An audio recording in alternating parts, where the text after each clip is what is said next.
that I started caring for when she was like 1. She just loved playing with this lid so much, like, taking it on and off. And she was it attached at the time? Yeah, too? at that time. Yeah. But she would just, like twist it around and around until it eventually just snapped off. It would be a good child's toy, I guess. If I don't know you why didn't she think it was a loved water it. bottle, yeah. Right. She's just like, oh, something that Right. like clasps and spins, and like, how does this work? And like, Yep. ooh. And then she learned that like she could stick her hand in it, and if she no. pulled her hand out really fast, it would like splash me, and then I would laugh and be surprised. And she thought that was like so hilarious. Do you like childcare? Yeah, I do. Gotcha. Yeah. Is it like, are you like a nanny or healthcare, childcare, or? I do it part-time, and I don't consider it. Yeah, it's nannying, I guess. Okay. But right now, the only Gotcha. family I'm working for is it's like my second cousin and her kids. Gotcha. So they're family, and I've been watching them since they were firstborn. Sure. So you've been there the whole ride. Yeah. So I do love it because like I just love them like they're my own kids. You know? Yeah. So. You can be like the cool aunt. Yeah. Or whatever. Yeah. Right. Yeah. Nice. My girlfriend's she's in special ed at a elementary or middle school in Shorewood. So she likes it, but it's also kids are draining, but worth it at the end of the day. Right. You know? Yeah. I don't know how I would do if it was like a lot of kids that I was like personally responsible for at one time. Yeah, like a classroom. Yeah. Because then they gotta go crazy. Yeah. Actually, unless it was like gym, I feel like I'd be really good at being a gym teacher. Really? For sure. Oh yeah. That'd be funny for you to try it out one day and see. All my cousins are pretty close to my age, so I never had like a little baby cousin while I'm like this. So I've always had like a. Like I couldn't even tell you the last time I've held a baby because it kind of freaks me out for one if I ever was offered. But kids are fun. Did you have younger brothers and sisters? I have a younger brother, and then but like not young like enough. 2 years younger than me. Yeah, so you weren't like changing his diaper. No. Yeah. No. Do you have siblings? Yes, I have. An older sister and a younger sister. Okay. And my younger sister is like 5.5 years younger than me, so I feel like there might have been a little bit of diaper changing and like general care of an infant that I might have absorbed, but also some I don't younger think I've cousins. ever changed a diaper in my life. That's interesting. See, I like to learn that about people because it's just interesting. Yeah. Like if you didn't have that sibling, or if you weren't socialized growing up to be like a babysitter or something. Right. Which I think is the path that like a lot more girls tend to go down just because of like what we're all encouraged to do. But yeah, I think that's interesting. Yeah, my partner John has also never changed a diaper as far as I know. Just like it's so crazy because like I could figure it out. You know? Absolutely. It's probably not the hardest thing. No, it really is not. It really is not. But like if you haven't done it, you really haven't ever done it. Yeah, that's fair. Yeah. But it's always funny too when you meet somebody and you get to know them and then they tell you that they're a middle or an only child. Oh, You're yeah. like, oh, yeah, that makes sense. That explains so much. Right. Like knowing someone's family dynamics gives you a whole nother perspective on who they are for sure. It really does. Yeah. So you're a middle child too. Yeah. You too. Yep. Yeah. Older brother, younger brother. Yeah. So 3 boys, 3 girls. Yeah. Interesting. I also find it very interesting. And especially like I find sometimes that I get along really well with people that are middle children of all the same gender. Interesting.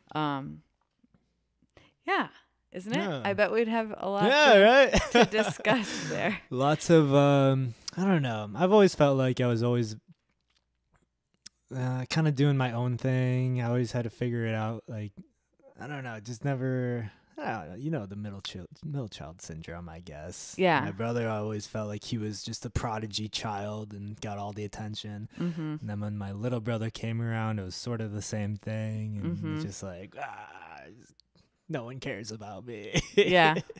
Is that why you're a songwriter? See, I wonder sometimes. Yeah, I'm like a performer. Like I'm really not like, an extroverted or attention seeking person, but like it comes out of me in that way. I think it's just this very organized aspect of attention seeking. Right. It's like, I will be on this stage at this time and I will be like approximately 4 feet off of the ground, and like, you will come and pay this money, and then you'll sit there and listen to everything I have to say, and then you'll clap, you know? Oh yeah. It's a more organized way of getting attention. It's extremely organized.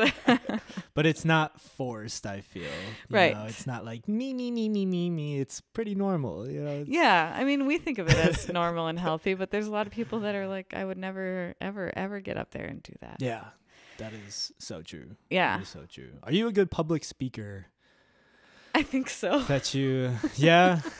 Interesting. Kinda. I don't know. That just popped into my head because I feel I could do a speech, a public speaking, but I just recall sometimes in college I would have some projects or just like public speaking things, and my anxiety or just whatever would just be ramping up and just so crazy. But in my head, I'd be like, I perform all the time and I don't know what, I can't talk.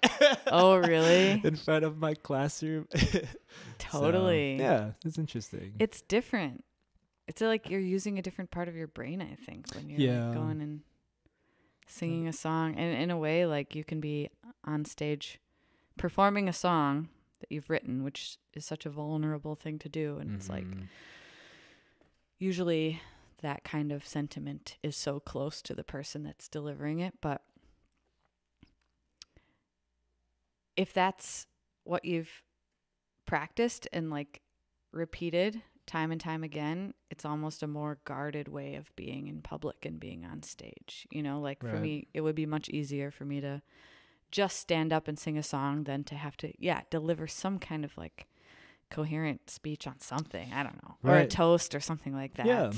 So true, because you're familiar with it. You're familiar with it. It's rehearsed. Like, you can get into a flow really easily. Just thinking back, I definitely did not rehearse much any college speeches at all. Yeah, well, college is a good place to just try stuff. Yeah. Just see how it floats. Did you grow up in Milwaukee? Yeah, I grew up in Wauwatosa, actually. Okay. Gotcha. I was born in Milwaukee at St. Mary's. Cool. Have you always lived in Milwaukee then? Pretty this much. Whole time? Yeah. Cool. I spent some time abroad after I dropped out of college. For like 3 years, I was traveling in woofing, which is no way. Yeah. Interesting. You ever woofed? No, but I have some friends that have. Oh, really? That's like work for, just like working for, what's the proper term? I guess like roof and food. Organic farms. Okay. Yeah. Yep. Is what I did. Interesting. Yeah, it's like a work trade system. Where'd y'all go? I went to Hawaii first, and then after that, I spent like some time on my aunt's farm in Wisconsin, and then the next year I went to New Zealand, and the next year I went to India. Cool. So those were, I was just kind of very interested in sustainable agriculture at that point, and like also traveling, and that was a really efficient way to like combine those two interests and sort of get like an alternative education, I guess. Right. Do you still kind of participate in sustainable agriculture? Not really. I feel like I kind of eventually came to terms with just that my motivation really lies in like music and performing and songwriting and booking, and this whole realm is what I wake up like motivated to do every day. Yeah. Not like sweat in a field. It is a completely different lifestyle for sure. Right. And it's like thankless and it's exhausting, and you know, as much as I like to complain about like musicians being like an exploited workforce, like it barely even holds a candle to like farmers, you know. So I still try to support sustainable agriculture by, I guess the only thing I really do now is just participate in a CSA. and I have like a few friends and community members that have started ones of their own. So I'll try to be a member of whoever is like closest to my community, because that's like what it's all about, is keeping it local economically and ecologically. But that's kind of... Yeah, sustainable agriculture is something that I'd love to like learn more about, because I always just I feel that down the road I would love to own my own farm, but I don't know anything about farming. So Totally. I think just the thing that attracts me is just living fully, of course, sustainably, but off the grid a little bit, just away from everything. Right. But right now, the lifestyle that I'm living right now, just doing shows and supporting that financially with my day job, and I don't really have the time for that right now. So. Like you said, they're so opposite and like such conflicting lifestyles, kind of. But I totally relate with you that like for a while my heart really was in just like being surrounded by nature and like hopefully living in the country on my own farm one day too, and being very self-sufficient and like off the grid. So how much of that experience would you say influences your songwriting when that time of your life, I guess? Well, that's a good question. I feel like it had a really, really, really strong influence up to a certain number of years after the fact. Like, until I was maybe like 7 years removed from that experience. It was like a much more core part of my identity, and maybe something that like got tapped into more when I was songwriting, because I feel like when you're songwriting, hopefully you're just like tapping into something, some kind of essence of who you are and like the perspective that you have to bring to the world. But it was such a long time ago now that I feel like I've lived a whole nother life, and now when I'm writing, I just haven't felt that experience like inform the things that I have to say, like within the past maybe 5 years. I don't know. It was like a long time ago. That makes sense if it was a while ago. Yeah. Just thinking like 7 years ago for anybody. Right. It's just like 7 years is like what they say. It takes all your cells to regenerate and stuff like that. So it's sort of like this cycle of like, it's like its own life cycle or something. Yeah. But like having lived on those farms and like done that work and immersed myself in that lifestyle definitely informed the fact that I started like identifying more as a songwriter, and like it pushed me to perform, which is a weird thing to say, but like, cause I would travel with my ukulele. So I would always have like an instrument with me, and it was like kind of just me and that instrument, and then like the friends I would make along the way, or like the animals that I would come to know, or the specific like gardens that I was working in. It was a very like solitary. There was a lot of solitude going on. Sure. Yeah. So I would like, I think that really nurtured my like instinct to like write and sing for myself, and then perform for other people in order to like make social bonds. And it was a really useful tool for like making friends wherever I would go. Particularly in India, because people would just like take interest and then like teach me songs from their culture, and you know, if I could like play them back, it was just like this instant, you know, bond. Totally. So despite kind of having abandoned that like aspiration,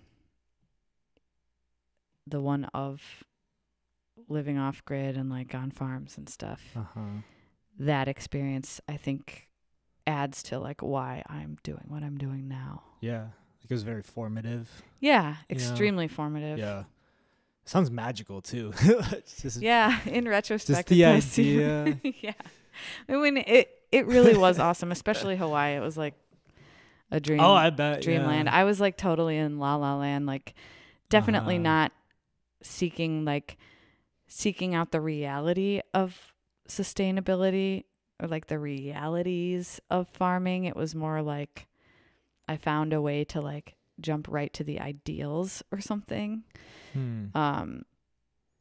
With the exception of India, that was not ideal sustainable agriculture. That was like farms that were like actively drying up because of how scarce water has become. Wow. And like with all the overcrowding of like even the most rural towns, they're just like bore wells that are continuing to be bored.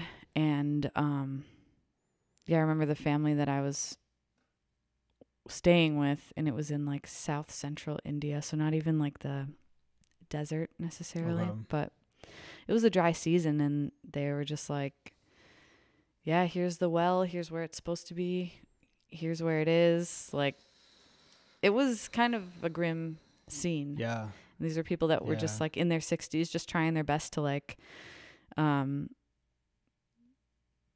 nurture the land as much as they're taking from it, Right. It's just not always like that realistic to even do. It's tough because the average person, I think that farmers, a part of why farmers don't get a whole lot of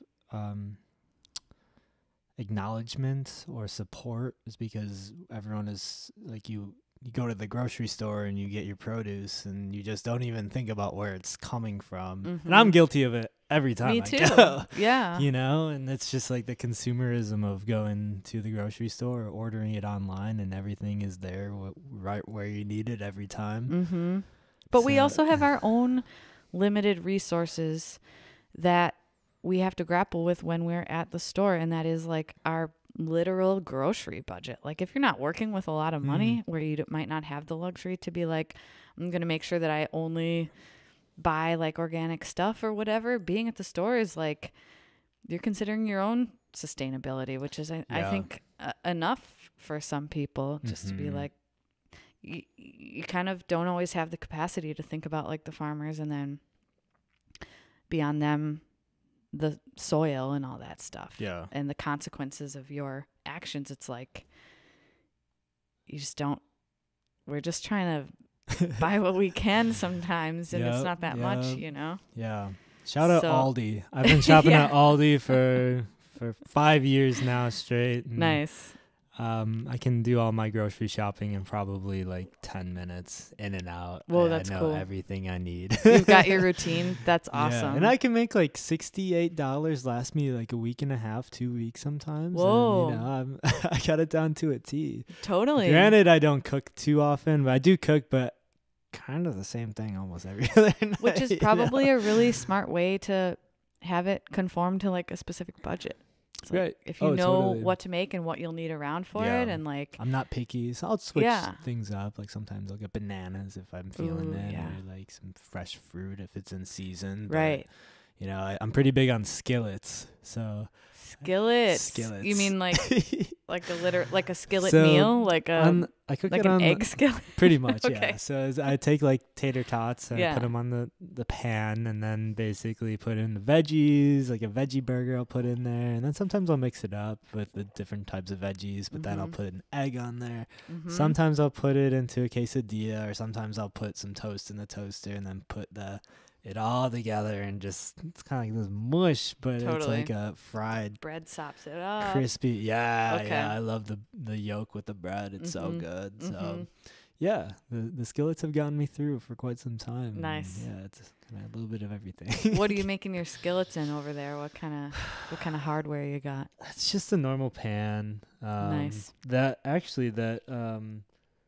teapot is the first teapot I've ever gotten in my life, and I got it last weekend, so Whoa. I'm pretty excited about it. Yeah. That teapot means business. Yeah.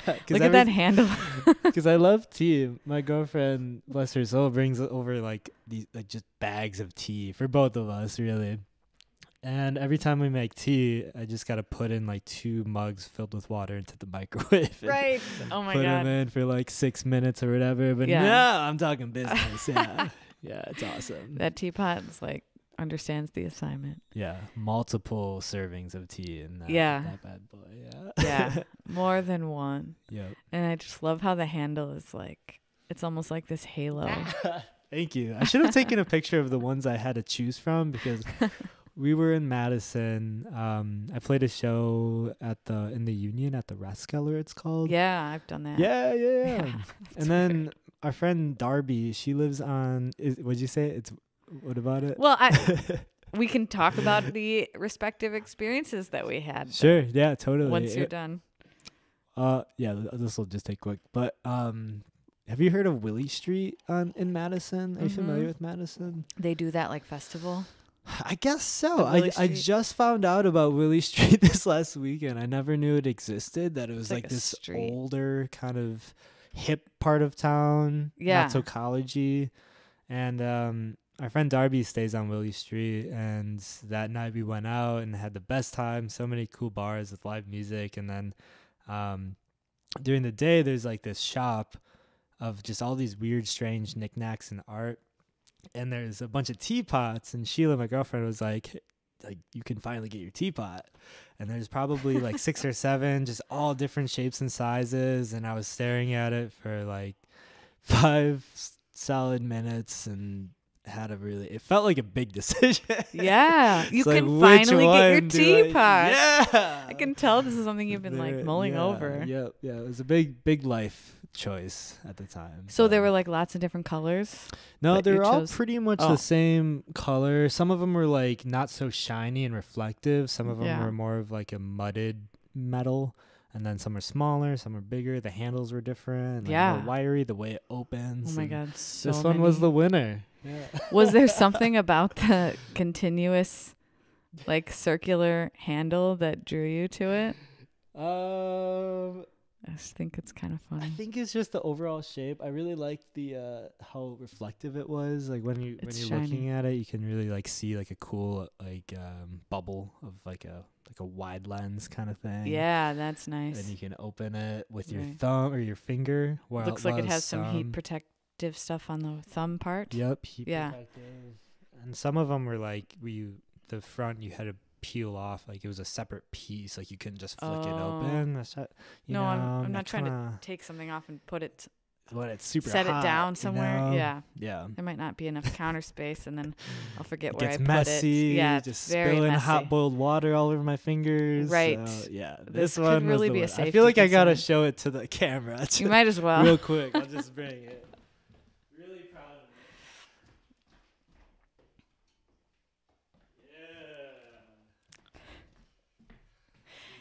It's like a perfect half sphere. And it kind of has this cool like line. Yep. It's got an interesting contour. Yeah, it's cool. It's got the fisheye perspective. Oh, and this is like a flick up system. Yep. You kind of have to have like long hands. Right. Wait. I was testing it out. I think you gotta push down too, which is kind of weird. Two-handed system. You know, I can get it with one hand. You can? It fits with me. Yeah. What? Yep. There you go. Okay, but like this thing being full of water, I feel like wouldn't be as easy, but. Yeah, the Rathskeller. Have you played in other places in Madison? I played a couple places in Madison. What's that one bar called? Mickey's. Okay, wait, Mickey's. That's on Willie Street. Is it? We ended up Everything there. I didn't know there was live music Street. at Mickey's. Interesting. Cool. Yep. Okay.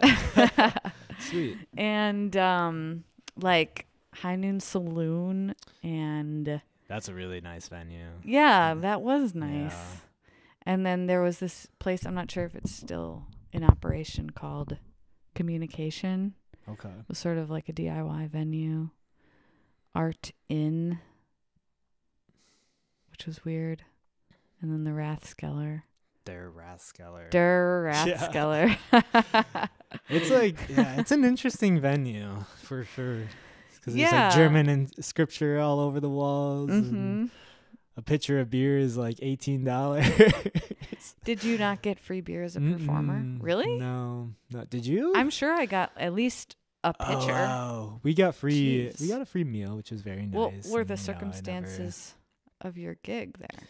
It was through Wood, which is like a WUD. Which shout out Wood.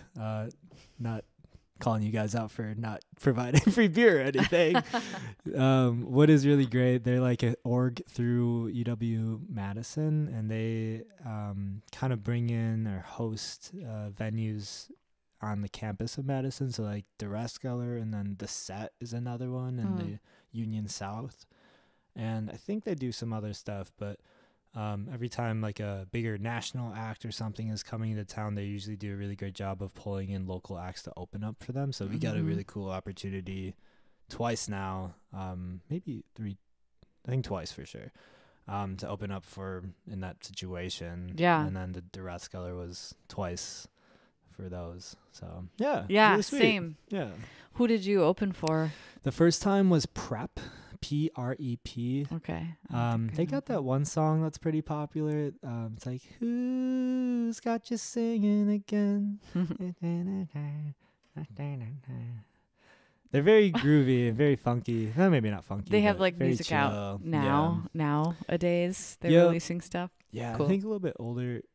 They were older dudes for sure. Probably, well, I don't know what old is to I don't want to like. They're older than me, and are they over 30? I don't know. I'm not gonna. But they it was really interesting, that concert, because they're coming from Europe, and it was their first show on their big U.S. tour that got canceled during COVID, and they're finally back playing in the U.S. And during their sound check, they were sound checking, and they had this big converter that converted European energy to American energy. Whoa. And it just exploded. So they had it exploded? It exploded. Oh my apparently God. there was smoke for a little bit. I think maybe I'm just making that up. I'm pretty sure there was a little bit of smoke. Yeah. But they were just stressed out like crazy, and we're kind of just hanging out like to the side, just had pictures, and we had a bunch of friends and family that came, and we were just kind of kicking it with them. And meanwhile, Prep is just running around just like madman. I felt bad for him, honestly, because it's so stressful. I couldn't imagine. And their sound check took like 3.5 hours. It was pretty crazy. And our set of the explosion, or like because they had to go out and like get a new converter somewhere from some place, and I couldn't imagine, because they had like a 2-week thing ahead of them too. So I think this night was the least of their worries. I think they just wanted to be good for the whole time, but it looked like their tour went well though. Afterwards I was kind of following them for a little bit, and but yeah, that was really interesting. And what else was I gonna say about that one? Yeah, it was cool. It was really cool. What was your show situation at the Rathskeller? Yeah, I had like a family friend that was a student there that was like on the booking committee for a few years. So he like tossed me this gig with Lamelda, who I was like already totally obsessed with. Oh, cool. Yeah, you should check them out if you haven't. Lamelda, Lomelda. Yeah. And so I was just like, it was just one of those, just like crazy lining up opportunities. And they have a budget, so like they were able to fly her in for a one-off, and then I was able to like negotiate what it would take for me to get my band there in order to open. And like, of course there was like almost no one there. So they just did one show in Madison and then flew back? I think so. What? That's Jeez. what I understand. I know. Holy I know, crap. but it's like the Rathskeller things and these like student union run things are cool, because like whatever student happens to be booking for that year or that like series of years just like is a fan of certain music, and they're like wielding the capability to book some of their favorite bands and then pair them with like some of their favorite locals or just people that they know in the scene. It's like a cool kind of that sounds cool it's probably the same org, I'd imagine, that reached out to us. Yeah, I would think so. I didn't hear anything about, what did you call him? Wood? W-U-D? Yeah. Music. But is it like a club at Madison? I think an org, technically. Yeah. Okay. Something like that. Yeah. I really don't know. Yeah. And I got another one to open for a songwriter called Yowler, who I didn't really know at the time. That one sounds familiar. Yowler? Yeah. Okay. Yowler is a project by a songwriter, I think from Columbus. It's really cool. But like Lamelda, I was already like super fan. So I was super starstruck. Yeah, and we got there. I was like, oh my God, this is so cool. But also just so weird because there's like no one here. But a couple of us are like super big fans of this artist. And we were wearing the same boots. Whoa. Yeah, so I was like, okay, we're obviously destined to be best friends. Yeah. But then like between like sound checks, I was going to the bathroom, and so I was like walking down this long UW hall. Mm-hmm. And I was pretty new to these boots at the time, and I had this really, really bad fall where like my laces got entangled with the other boots like little clip thing, and I just got like tripped up, and I just like went down. And in that hallway at the time, it was just me, and then like a pretty long ways down there was this other guy coming at me, and it was just the two of us. And then I just like ate absolute shit. And it was really awkward for me.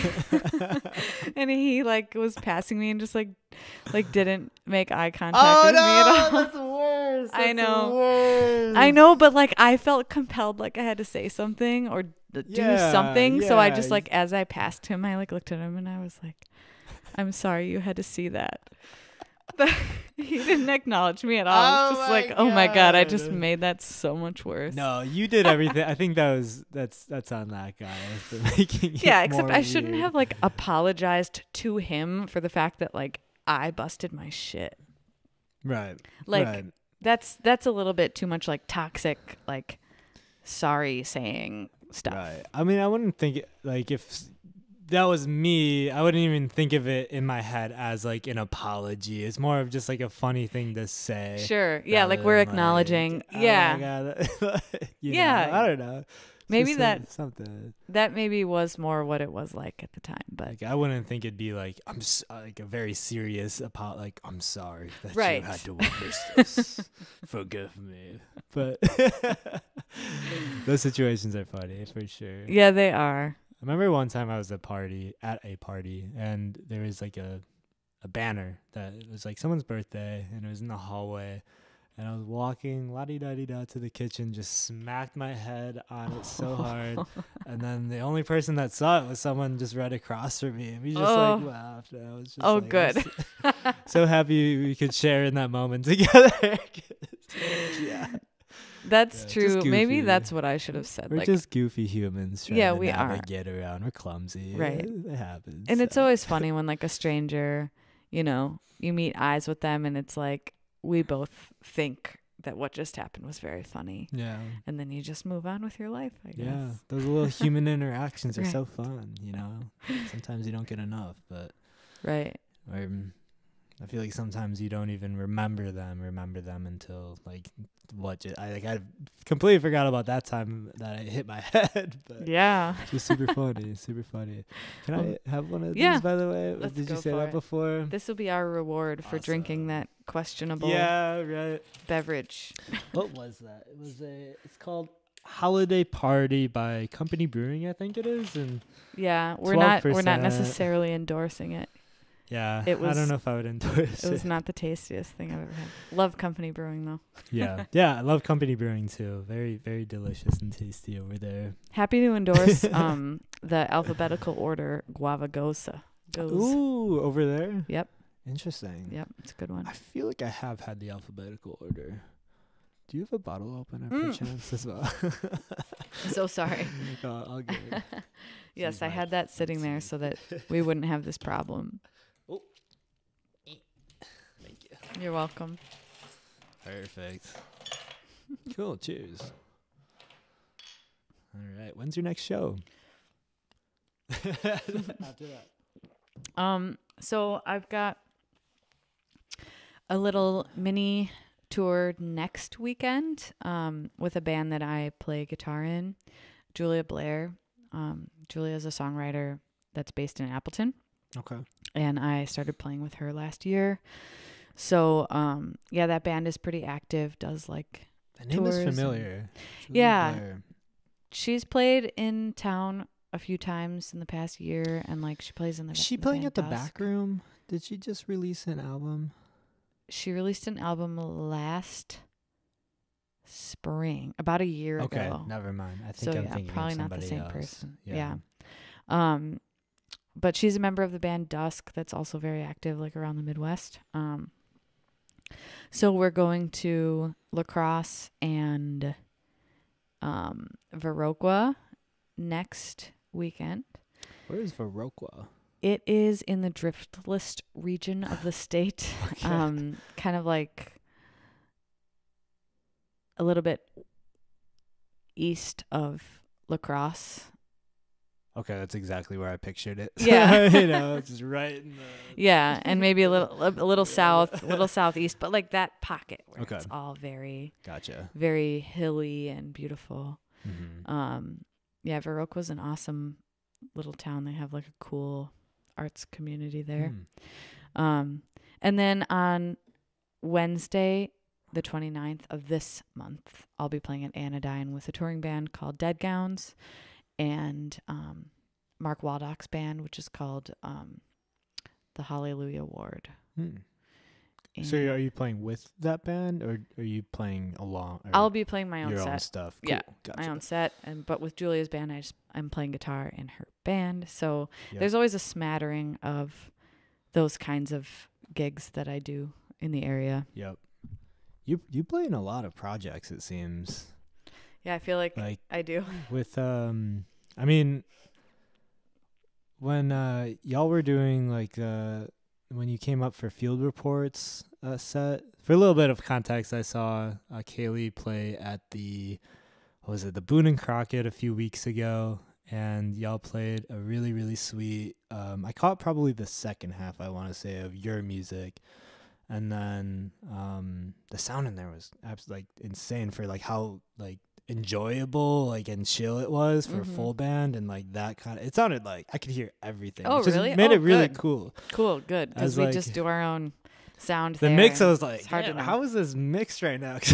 Really? Just in the little touches that all of y'all have with each instrument, it was really enjoyable to like chill and like have a conversation, but also listen. I saw my really good friend Shell there, if you know Shell Bells. Yeah, I do. Yeah, we were talking for a little bit and listening, and the sound was really, really sweet. So I was like, yeah, this is perfect. I'm so glad to hear it. And then Field Report came on, and then I thought he was gonna do the whole set solo, and then y'all popped in full band, which is really sweet. Yep. And then I don't know how often you guys jam together, but that was super seamless and super well rehearsed. Cool. And Thank then from hearing that you're bouncing around different like on lead guitar, that's sick.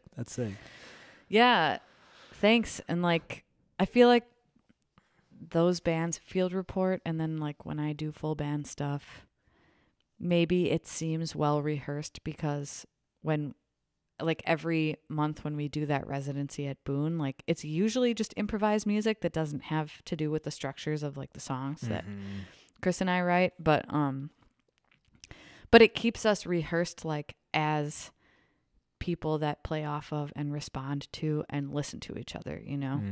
And so I'm really glad to hear you say that the mix was good, because like we also just, when we want to do vocals at that gig, we like bring our own little PA and set it up in that like corner. One of those tower things? Chris I has a Bose noticed. tower. Yeah. But sometimes it'll just be like, I just bring my Fishman amp, which is like not that powerful at all. And it's always kind of like a little bit of a haphazard sound situation. So I'm glad to hear that it sounded fine out there, because we don't have, we can't just like be out there also listening and like dialing in the mix. But luckily, like with that gig, there's no need to amplify amps or drums or anything like that. So to like microphone those. Totally. So as long as like the amps are mixed reasonably with the vocals and nothing's feeding back, I guess it works. And then it's usually a pretty like quiet setup, so that you can talk and hang out and just have a conversation, or you can like come into like fully into the world of the music. And that night was cute because they like set up those chairs. Do they not usually do that? No, not usually, but we had like announced the day before that we were going to kind of do like a structured Caley, Conway, and then field report set. So yeah, the people that host us at Boone got really cute about it and like put up some rope and a chair section. It's a really comfortable venue too. Just like very intimately lit and all that. I know. I love hanging out there. It's cool. And it's been like a really incredible growth opportunity to have that residency there, because it's just basically like a safe space to like try stuff out at. And how do you, or how, I don't know what question I want to ask, but basically going along with the playing with it like in improv and kind of doing more of that. How did you get started? This is kind of a big question, but for me, I've always found it difficult for myself to sit in with a band and just kind of jam in and kind of like know or feel where it's going next. And I know my chords and chord progressions pretty like basically, but as far as like tiddling around on the like scales, I'm still kind of learning on that. Like, where did you start, or maybe what is some good advice as far as like other than just doing it? It might seem is the obvious answer, but I guess just wanted to hear what your thoughts are on like getting into doing more improvisation, whatever the word is. Improvisational, improvisanifiable. Well, I think that is a big question, but like I really appreciate that question, and I haven't thought of myself. I've really never thought of myself as like an improvisational musician, especially guitarist. Because I'm not like entirely fretboard fluent. You know, like I know music theory, but I can't necessarily act on it in real time when I'm playing. Like, it's not like my brain is thinking music theory and then telling my fingers what to do because of the calculations that it's making about like what the minor sixth is of the key that we're in with the suspended fourth and the third in the bass. You know, it's not like doing that and then being like, therefore you will play like these shapes and like these notes. Not at all. It's very much like if I'm gonna like try to communicate something more in terms of music theory, I have to like slow down and maybe chart it out, or it's just I use it more as like a communication device. And then for improvising, like really the only group of people that I've ever contributed improvised guitar for has been like Field Report and Argo Pelter, which is now the same group of people, you know? And So, and it wasn't necessarily easy for me because I have always been attached to this idea that I'm like a very limited guitarist, and that like people in other bands, if they're asking me for a contribution, they're probably going to expect me to be like able to like solo super proficiently over anything that is being played. And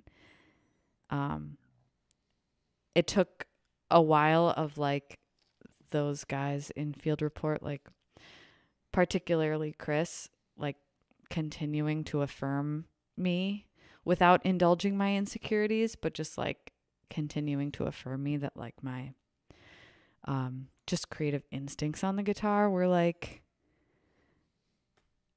appreciated. That I feel like only now, after it's been like maybe 4 years of that process, it's sort of settling in, and I'm becoming more secure with myself as someone whose impulses in the moment on guitar are like valid. And so wrong notes are like a big part of it, because I don't usually, if I'm like improvising with Argo Pelter or whatever, I don't know what key they're playing in. Like if I wanted to figure it out, I could watch Barry for like a while. Yeah. And see what his hands are doing on the upright bass, which has no frets. So it's like definitely makes it harder. So if I can like pick out the root and be like, okay, well, it kind of looks like he's playing a D on the A string approximately, but I can't really tell because I can't count the frets. And then be like, okay, well, I'll see how that sounds. But more often than not, I just try things out. And if it's a super wrong note, I try sometimes applying the old saying about if you play it once, it's a wrong note, but if you play it twice, it's jazz or something like that. Sure. Yeah. So just see if I can like play, like make quote unquote mistakes, and then see if I can like make them seem intentional. And I think a lot of my like songwriting and riff composition ends up being developed out of happy accidents like that. It's just that I would never think to like perform those happy accidents out in public and like let people observe that happening. Cause of course, like we're all perfect guitarists and no one can know anything different. Yep. But if you're looking for practical advice about how to feel more comfortable doing that, one thing I can suggest is a volume pedal. It allows me to like creep in with notes that I don't know what they're going to sound like. And if they're going to rub really abrasively or in a bad way, I can like pull them back out. Sure. And then also you get a nice swelling effect. So more often than not, you can also contribute like just a different texture by swelling something in. And then you also just have like a little bit of just more room for air, like more of a buffer. Yeah. So I usually just allow myself to be surprised at whatever note comes out. And then once I have my fingers on certain notes, I can do like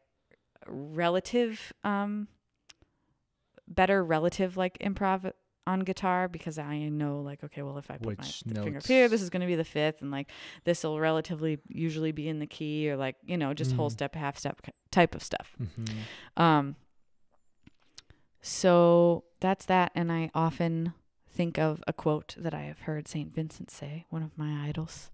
Wow, that's so crazy that you bring up St. Vincent, because really? I had a podcast with the artist. He goes by Trash, of a band called Totally Cashed, like a Chicago punk rock band, and we're talking about St. Vincent, ironically.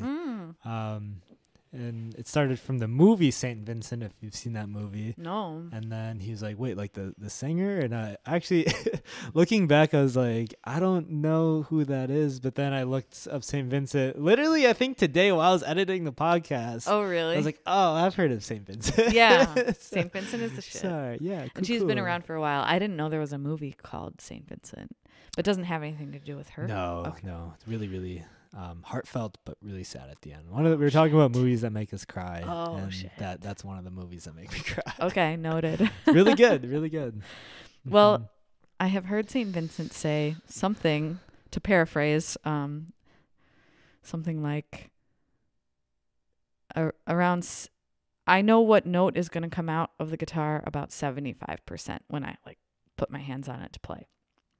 And she's just like such an incredible shredder that like when I heard her say that, I was like, wow, that just gives me so much more permission to like not know what note is going to come out when I strike my guitar. And like, it doesn't matter that much because you're only ever a half step away from like making it fit in the key that the other music is happening in. So you might as well go ahead and take those chances if you can quickly adjust to make that note fit. Exactly. Yeah. Or if you can just bend it a little bit or make it weird. So I feel like I found it more valuable to rather than to like drill myself on scales and make sure I know exactly what's being played all the time, to just get better at like, first of all, being willing to contribute notes and then to respond quickly. And I feel like those two things almost maybe give you a better sense of like someone's musical voice or something than if they were to just study keys and and be very calculated with that. Yeah. Although I mean, I admire guitarists that can do that a lot. I think it's a really, really, really beautiful art form. I'm just not sure that I'll ever quite approach it in that way. Yeah.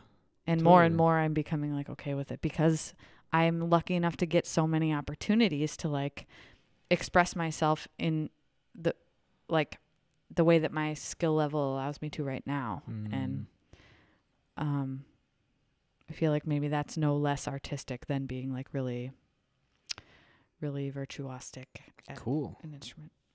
Yeah. Thank you. And for the volume pedal, I think I actually already have one. It's actually a wah, but when you like push down on it, it gets into the wah.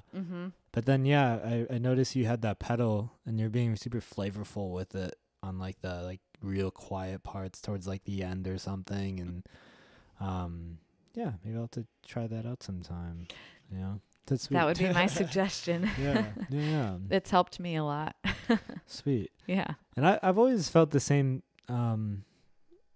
too. I think you mentioned or I have felt similarly when you mentioned maybe being comfortable in the current level of guitar that you are, if that's kind of what you were kind of saying, because I can get out everything I feel like I need to get out, but I know there's a long road ahead of me. My day-to-day life just doesn't, or I don't feel drawn to really learning different kind of chords and really learning a whole bunch of covers at one time so I can expand my own dictionary or catalog of tools that I can use for my kind of songwriting. I feel like my base right now is pretty solid, and I think that attributes to also kind of keeping my style kind of more condensed instead of all over the place. So yeah, definitely like I don't know how to shred crazy solos or anything like that, but it'd be sweet to have the confidence to just like be where I need to be when that moment is there, Absolutely. So. Yeah, and I feel like there's always room for us to improve in those areas, and like you probably will be happier and more confident and more creatively gratified when you do feel more like of this comfortable control over your instrument. But also it sounds like you're not always missing it. You know, sometimes it's what you have is like just enough. And I find that with limitations, sometimes like they allow you to, like a limitation on guitar can allow you to then shred at your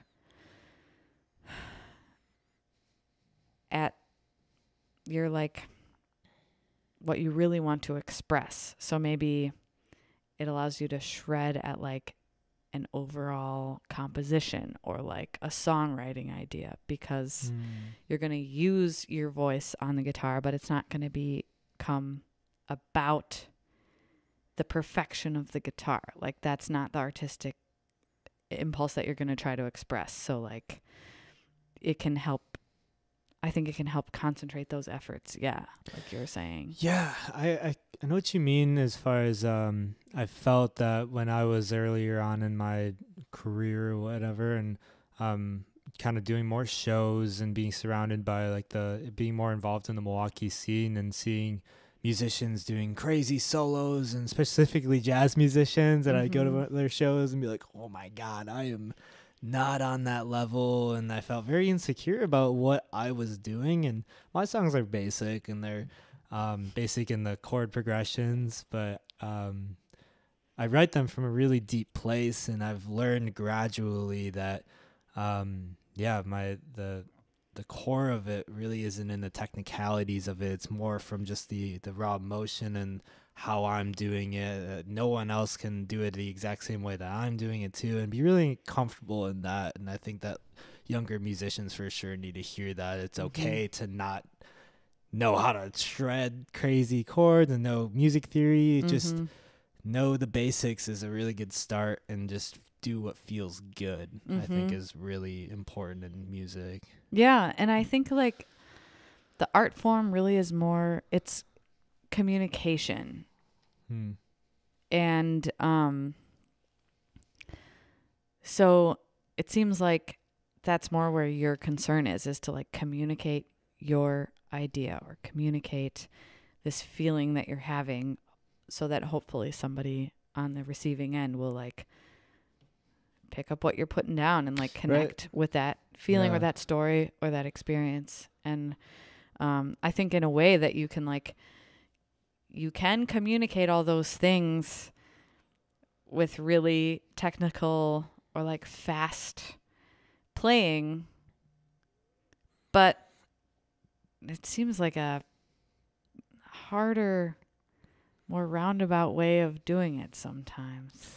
Yeah, and it's interesting too, because there's different people with different brains as far as like what their musical preferences are too. Whereas some people would be like, "Oh, this is boring," but that's just not for them. They're more of like the math rock kind of. Their brain likes that kind of side of it, and which no fault of anyone's, which is really cool. Yeah, you know. Yeah, like we're all just telling stories that are gonna resonate with different people inherently. Yeah. And we're all like speaking languages through our music that are going to be more easily understood by some and like less by others. And speaking of the language thing, like I do think that like music theory can really come in handy. It just depending on like who you are talking to and who you're trying to translate or communicate your musical idea to. Because if you're like working with a band, you might have a whole array of people that have different languages with which they learn music and like translate music. So you might have someone who just learns by ear and you need to like sing them apart. Or you might have someone that like needs to know that it's like the C sharp minor 11 add 9, you know, right, like with a G in the bass or whatever. And you might have someone that like needs to know that it's, you know, 9.5 beats over 5 in order to, you know, or you might need to have like have someone that just like needs to feel it. And so I really think that it, like a pursuit of understanding music theory is worthy and important and can only ever help if you understand it as like a tool to communicate with some people, but it doesn't have to be the standard for you, and it doesn't have to be the standard for anyone that you like choose to collaborate with. It doesn't have to be this like exclusive club, you know? Right. It's just, it's one way, it's a code. It's one way of communicating an idea that there actually are many, many other ways to. It's just, it's sort of like a generally agreed upon code, which is also fun and like awesome and endlessly interesting. Yeah.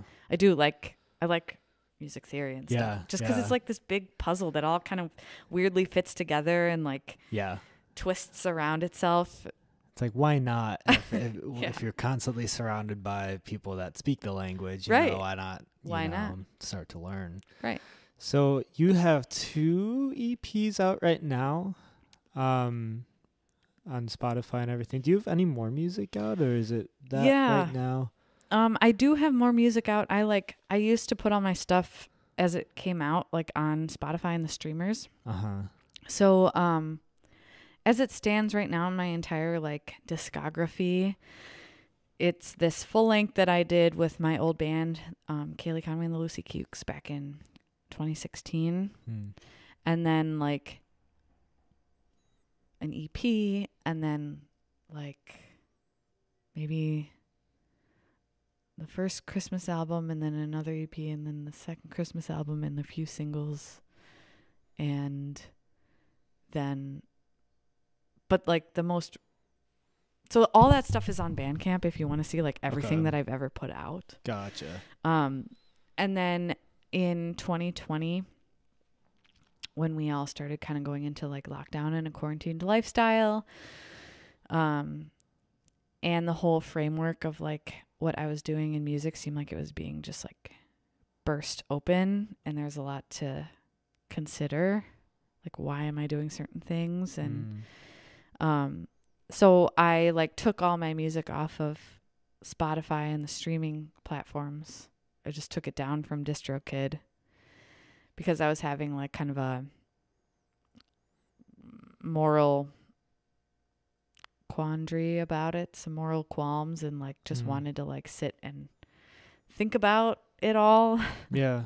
And so since I've started putting things back up on there, I just have done my 2 most recent releases, which have been the EP Bliss or Bust, which I put out in 2021, and then Only a Dark Cocoon, which I put out in December of last year, so just a couple months ago. Really recent, yep. Yeah. So, and then there's a single that's always been up because it's through a label called Honeytone. So they song. Always, yep. Your wedding song. Yep. That's my favorite one. Oh, cool. Thanks. Yep. I remember when I was talking to Shell at the your last show I saw you at, the only show I saw you at so far. I think it was the last song you played, and like right in the beginning we were like talking, and then you started, and then I heard the lyrics that I remember, and I was like, oh my god, I love this song. And she's like, oh, cool. This is my favorite too. Oh, that's like, so amazing to hear. Yeah. Thank you. It's a good song. Thank really you so much. Song. Really sweet. Thank you. So that one's just always been up there, but yeah, it's fun to have the music back out and available. Like it's been such a journey in my mind, like just going through the morality of Spotify and all that stuff. And so all the music you have out, how do you record it? Like what's your process as far as your drums sound really nice, by the way. Oh, thank you. Specifically, and they're all mixed really well, and I mean, I don't know a whole bunch about mixing, and I don't have any crazy preferences or anything like that, but really well done. If you guys are listening, check it out. Yeah, what's your process look like? Well, it's a little different for each release. Like for the Bliss or Bust EP, I had been working on a couple of those songs for like a long time, like since my early days of songwriting, and I was never fully able to like crack them. And then I wrote the song I Love You So Much I Don't Want to See You like in one sitting, and when I wrote that one, it was like a little bit more of this like swung country vibe. Like I was imagining that I was like writing it for Willie Nelson basically when I wrote it. And so then I was like, oh, maybe I could pair this with those other two songs that I just can't seem to like crack the code on. And that motivated me to like problem solve those enough to make them work. And those being Bliss or Bust and Path of the Sun. And so those were sort of all written like on the acoustic guitar. That's where they were like, you know, mapped out and the overall, you know, dynamic arc conceived of. And then I did demos of them to flesh them out just a little bit. But I came up with the idea pretty early on that I wanted to like produce those with my friend Jamie Mitchell, who moved to Nashville to be like a working guitarist several years ago. So he had been there for a while.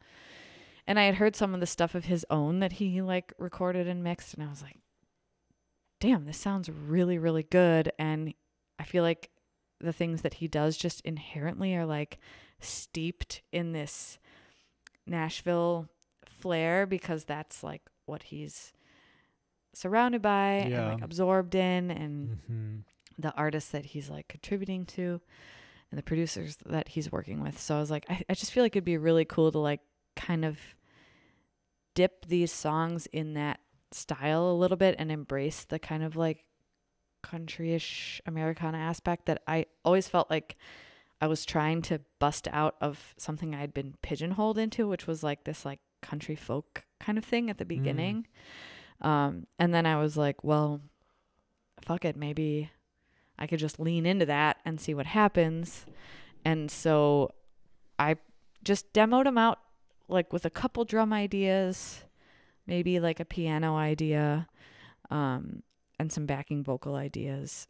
And then I went down there and like worked on them with him and a couple of like, well, it was really just me and him and a drummer on those recordings. Sweet. Yeah.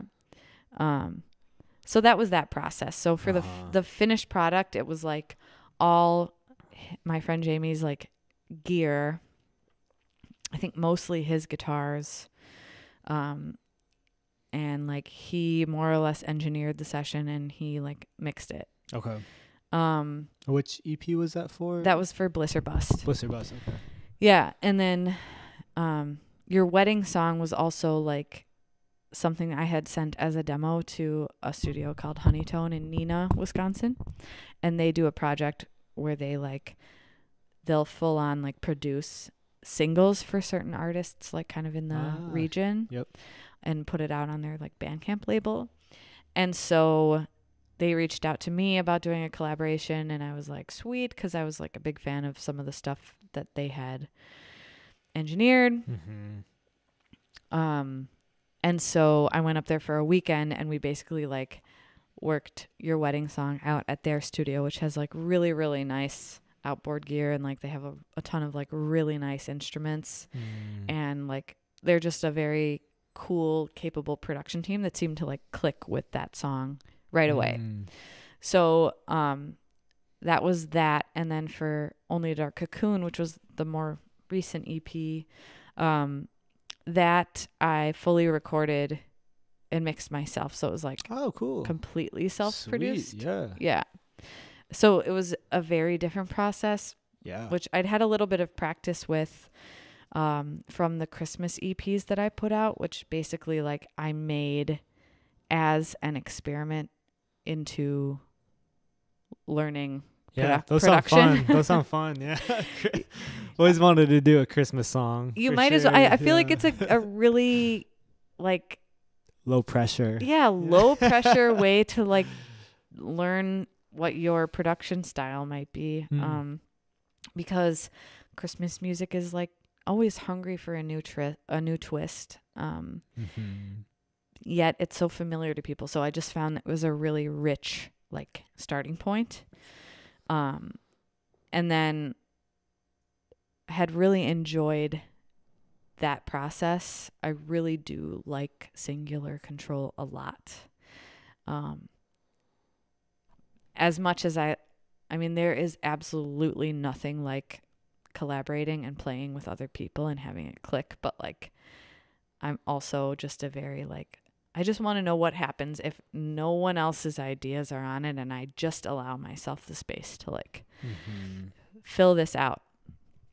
And then so I conceived of that EP over a couple of songwriting sessions where I was developing some like just musical sonic ideas, but I didn't have anything of my own like really coming in a songwriterly way. So sometimes as an exercise, and this was how the Christmas songs developed too. Like if I didn't have my own idea, I would just like, well, what's the first Christmas song that pops into my head and how can I like kind of contort it over this bed that I am laying instrumentally and see if it could become a cool version. And so in this instance, I was doing that and I was just like, well, what if I take this and mash it up with the song The Last Time I Saw Richard by Joni Mitchell, which is always like, it's just a song that like lives in my brain kind of, because I just love it so much and I have like studied it and like I just know all the words and that's I not really is that love a Christmas song? Okay, No, it's I was not. like, I don't know if I know No, like Christmas sorry. song. Yeah. Too abrupt of a segue from Christmas, but yep. in my mind it makes sense because like it's the same exercise that yielded both the Christmas album and this one, and this EP also is like, those songs are not my own lyrical ideas, you know, like I consider them my songs, but they're like fully plagiarized in terms of lyrics from this one source. Are the chords different? Yeah. Wow. Okay. I didn't at any point go back into her original song to try to like just sort of decipher or pick apart or like analyze theoretically what's going on. Are the melodies similar or are they completely different that way too?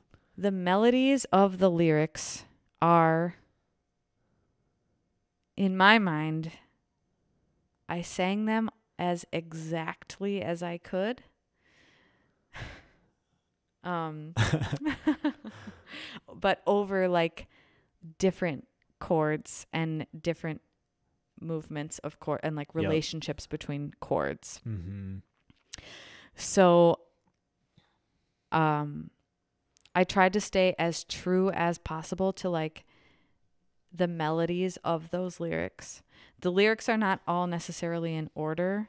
Some of them are kind of rearranged or like collaged to sort of just talk to each other in different ways. But for the most part, I really tried to like keep the lyrical phrasing true to the melodies of each word that is in that phrase. Okay. With some modifications as I was like fleshing out the songs and they're sort of sinking into their vibe.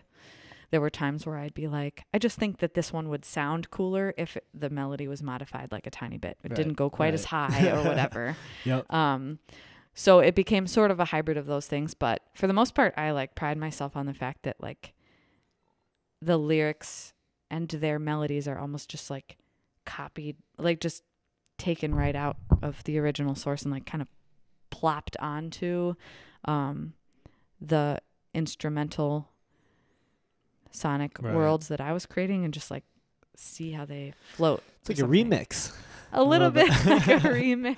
Yeah, I was trying to think. totally. It's like a cover, but it's kind of like a remix. Yeah, it's sort of like I was thinking of it as like kind of imagining like a rewrite or like right. Like if the words are in different spots too. Yeah, the words are in different spots. It's 3 songs made from one song, so it's like completely expanded and it's so different, yet it is 100% like I have to credit that song 100% because that was where the material came from entirely. Yep. Except for instrumentally. Right. Because none of it came instrumentally from it. There was one song on it where I was like, oh, what happens if I kind of like add some of the piano lines from her song? And so I figured out by ear what she was doing. And then I like transposed it so that it would kind of fit in the key that I was playing, and so it just barely like pokes in and out, and I don't even know if anyone has noticed that it's there. Yeah. Could the average person listen through that project and know that? Because I can't even, if I heard that song, I could recognize it, but if they like if I heard it, I wonder if I'd be like, oh, I've heard this before, or if I'd heard it and I'd be like, this is the first time I've heard this kind of thing. Yeah, that's interesting. Really something that I would like to know from people. Like, it's Sweet. I'm so curious. I've heard from some people that they got it, like the first person that I sent it to once it was like pretty much done was my friend Chris from Field Report, and because he's also a really big Joni Mitchell fan, and so I did want to see if he would like have a reaction that was grounded in his relationship with that song. And I think it took him a couple songs to like understand or to catch on that it was sort of like all this one Joni Mitchell song. Okay. And then I think within that first listen, he grasped what the concept was, that it was just all from that song. But I don't know from anybody else whether they... Right. Granted, Chris is a singer-songwriter himself. Right. So he's listening with a very specific perspective. Yep. But, because like usually if I'm trying to get a Joni Mitchell fan to listen to that EP, I'm prefacing it with like, here's what I made. It's this concept. And the concept is I took the song the last time I saw Richard and I just like let my imagination run wild with it. And now it's 3. So as far as I know, like everyone listening is like primed with that information. Mm-hmm. And I don't know. I'd be so curious to learn whether people like could just happen to be listening to it and also know that Joni Mitchell song and like put the two together. Yeah. It's on Bandcamp? It's on Bandcamp and it's also out on the streamer, Spotify. And stuff. Oh, it is on Spotify? Mm-hmm. Wait, which project was that titled? It's called Only a Dark Cocoon. Oh, I see. Mm-hmm. For some reason, I felt that was before that. I got okay, mm-hmm. Yeah. I listened to that today. Oh, really? And I honestly didn't think of it as a cover in any way. Yeah, I really. So there you have it. Good. I'll mark that in my data entry. I'll have to re-listen to it though.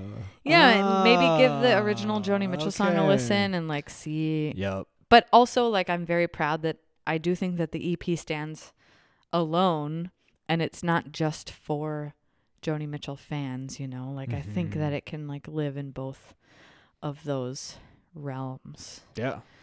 So do you like the smaller EP release kind of style, or are you kind of working up for an album coming up, or what's next, I guess? Well, I am working on an album, but I also, I do like the EP release format. Yeah, like really consumable. It's so consumable, and like as far as if you're going to set out to try to get it listened to and get like press about the songs and have like a publicity conversation about them, I've found that, oh my God, releasing a single and releasing like short EPs, then when people like write about them, they just inherently have to dive a little bit deeper into like what the song is about. If you release a whole album and someone's like mentioning that, they can only give an overview if they're just going to write like a paragraph about you, So true. Whereas if they're just writing about your one song, they're like extrapolating some kind of deep sentiment or like essence of you. And like they can just say so much more about one song than about an album. And I think when we release music, we're always hoping that people will like listen to the whole thing with that much concentration, but it's so rare that they do. Yeah. So especially if it's an album. Yeah. It's like, I mean, I do this myself now. I'm not the most avid album listener, which I wish I wish I was always better, but it's funny, me and my girlfriend were listening to a vinyl player, and I want to get a vinyl player now, but a vinyl is nice because it kind of forces you to sit down and listen to the whole piece. Right. But yeah, whenever I'm like on Spotify, I'll listen through. If I do listen through an album, I'm really just liking songs to listen back to those specific ones rather than the whole piece, unless it's like a certain piece that I am in love with. But it's very, I mean, not super frequent that it's every album. Right. You know? Yeah. And I think that's really interesting. And I'm compelled to ask you how old you are. I'm 24. Okay. How old are you? I'm 33. Okay. Gotcha. Yeah. I know I'm not supposed to ask that question. That's why. I feel like it's a good one, though, for like us, first of all, getting to know each other, and second of all, like finding the ways that we like are relating to each other about our experiences, both performing and creating and releasing, and just like media wise. Right. And platform wise, like here you are making a podcast. Yeah. Which is like when I was 24, that word was only like just maybe bubbling to the surface, like podcast. Right. They definitely weren't on Spotify then. Like I don't know if like Apple had the podcast app, you know, they weren't part of the cultural fabric that they are now. It's definitely on a very much newer thing that I think a lot more people are starting to listen to them. And I'm not on Spotify or Apple Music yet. That's definitely a goal of mine in 2024. Cool. But yeah. Well, also I think about sometimes like I've always been a very staunch album person, and there were some things that Spotify was doing that. Because I used to like subscribe to Spotify and like, you know, curate my libraries on there and stuff. But I always had a big old problem with how they seem to be encouraging more and more shuffling and just like a little bit of a degradation of the album. By encouraging their listeners to like shuffle, by having the default feature to be like, if you're playing an album, the default is that then Spotify will just continue to like suggest things for you related to that album afterwards. Yeah. Like you can't even tell what the last song of the album was. Exactly. Right? And I found that to be like a pretty bold like assault on the form of the album. And I think it does like, I do think that it robs the album of a lot of its worth. And it's like a setting that you have to deliberately go in and like turn off in order to just be like, no, don't confuse me about the music that I like chose to consume, the music that someone else like put intentional work and like a huge budget into releasing. Like, don't confuse me as to when that stops and when something else starts. Like that to me was like very violating, like on everyone's behalf. And so many thoughts about that. But also now that I decided to become this like conscientious objector to streaming platforms during the 2020 lockdown, and I like canceled my own subscription to Spotify and like took off my music off of there and just decided to like try to communicate with my like closest, most supportive like network of support of fans. That like, okay, try to get on my Patreon and follow my Bandcamp and whatever, so we can like do this the right way or whatever. But it has been so disorienting having spent a few years using Spotify as my like primary music consumption platform, and then to not do that anymore. It makes me like miss the art of the playlist in a way, and like that sort of radio curation, because now sort of my only options for listening are vinyl or like CDs in my car, maybe a tape here and there, or like the music collection that I have on Bandcamp of what mostly ends up being like local artists or like peers of mine that I know. And Bandcamp doesn't have great like playlist curation abilities, like if at all. And the shuffle has only just recently come about, and no one's making mix CDs anymore. Like the playlist has always been for me an important part of my like music fandom, really starting with mix CDs in high school and then iTunes libraries in college, which like do you have any relationship with like curating an iTunes library? You do? Yeah. My parents had basically my early stages of music was, of course, the CDs in my parents' car, but then they had an iTunes account, so we would always just be mostly listening to their music until we were old enough, or we maybe had iPods, or they got us an iTunes card, and I bought 15 songs with the $15, 99 cents a song. And were you buying different singles? Different singles, and never was much of an album listener growing up. And either my parents had a playlist on a CD, or they had a CD of an album, or maybe just a mixture of things. But that was kind of my early stages of that. Yeah. Well, and even like just the sheer technology of internal disk drives in a MacBook. Having them discontinue that, I feel like shapes how we are listening to music so much, because like I used to just any CD I could get my hands on, I would just like rip onto my computer. And it did end up being a lot of like my parents' CDs when I'd be home visiting from college and stuff.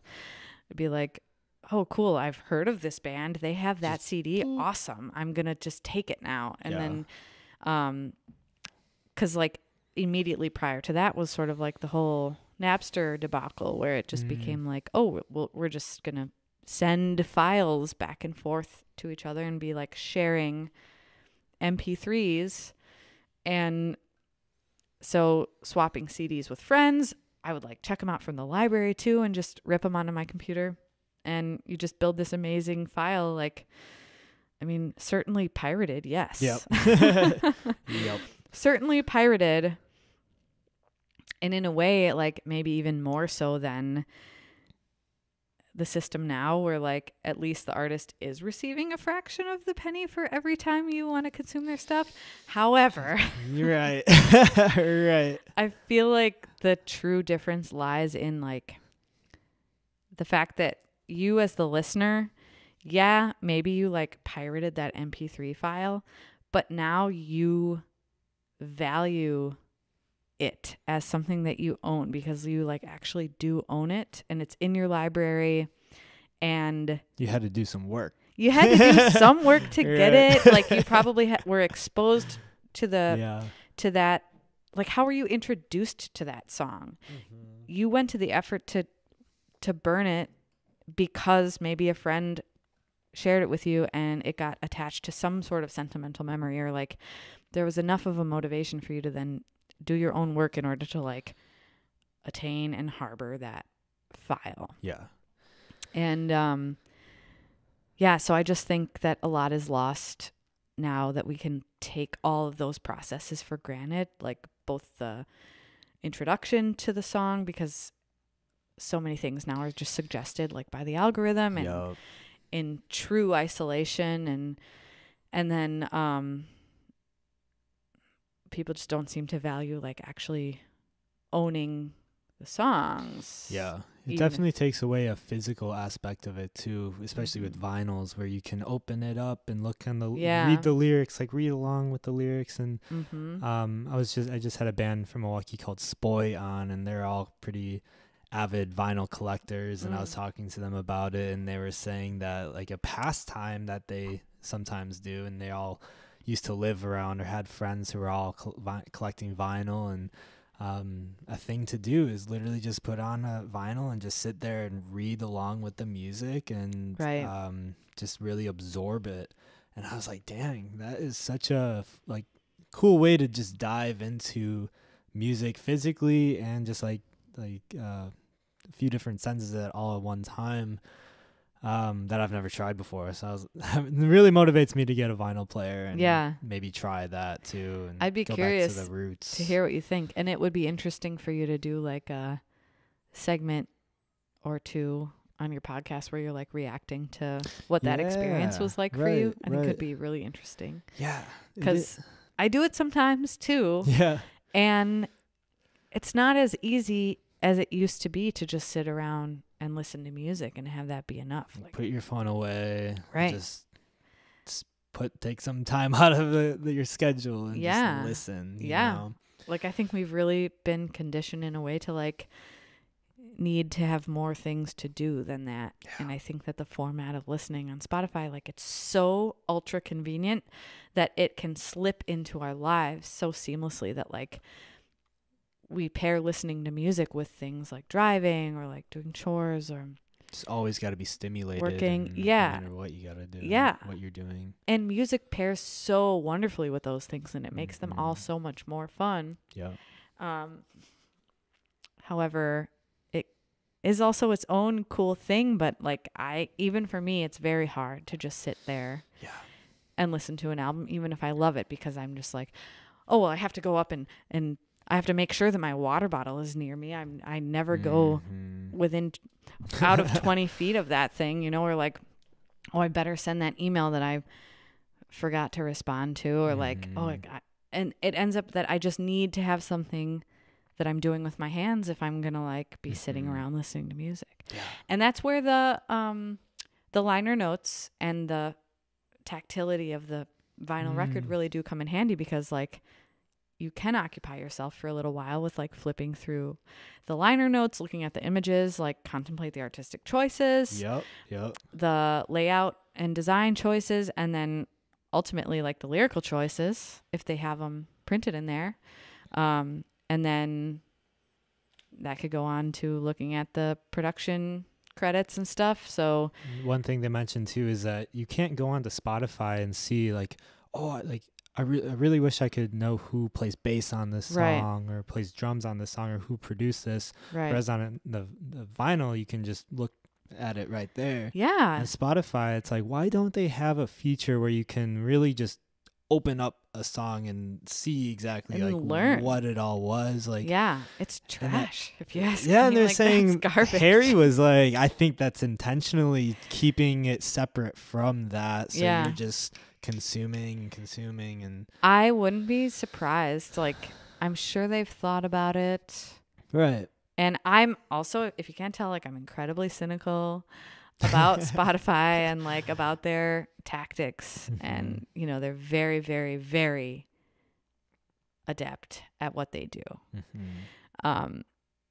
And I also at the same time I have to give them credit for influencing the way that people listen to music, because it wouldn't be so popular if it wasn't like, oh yes, thank you, like this is how we really would like to listen to music. Right. It's convenient and it can be like a huge blessing. Yep. But I often compare like as an artist on Spotify with being an artist on Bandcamp, and like what Bandcamp gives you in terms of access, like first of all, data about the people who are listening, which Spotify also gives you data. But Bandcamp like just gives you it gives you access to those people, and it allows you to contact them. Right. Build a relationship. Right. Whereas like, cause all that data is so valuable. Like we live in this era of information where like we're all being consumed like for our data all the time. Right. But Spotify keeps it all for themselves, you know? And like Bandcamp will give that to you and be like, here, you start doing your own like marketing research on your own listeners or whatever. Right. it's all, or go ahead and like reach out to them and see if they want to become your lifelong fan, and like, just go ahead. Right. It's right there for you. And so I think that like data gatekeep is, I wonder if it has anything to do with why they might also choose not to let you learn about the credits of a piece. Because maybe they feel that it is a route for them to change their listening habits. If you build a relationship with your fan and artist, it's more like, what if there's the conversation of, hey, it would help me out if you actually listened on Bandcamp, if they really loved your music. So that could be a small reason on why they keep that out of the hands of the artist. Yeah. It could, yeah, because all cynically. I know, yes, this is all like, with a cynical lens. I really hope they're not sitting at a table being like, oh, right, like really boil it down to the, you know. But I wonder what does happen at those tables, you know, because there's got to be the one table where they're like, how are we going to come out with as much profit as possible in order to satisfy our investors? Yep. And then there's another table where they're like, how are we going to mathematically make it possible for these people to come out with their like optimal profits? Yeah.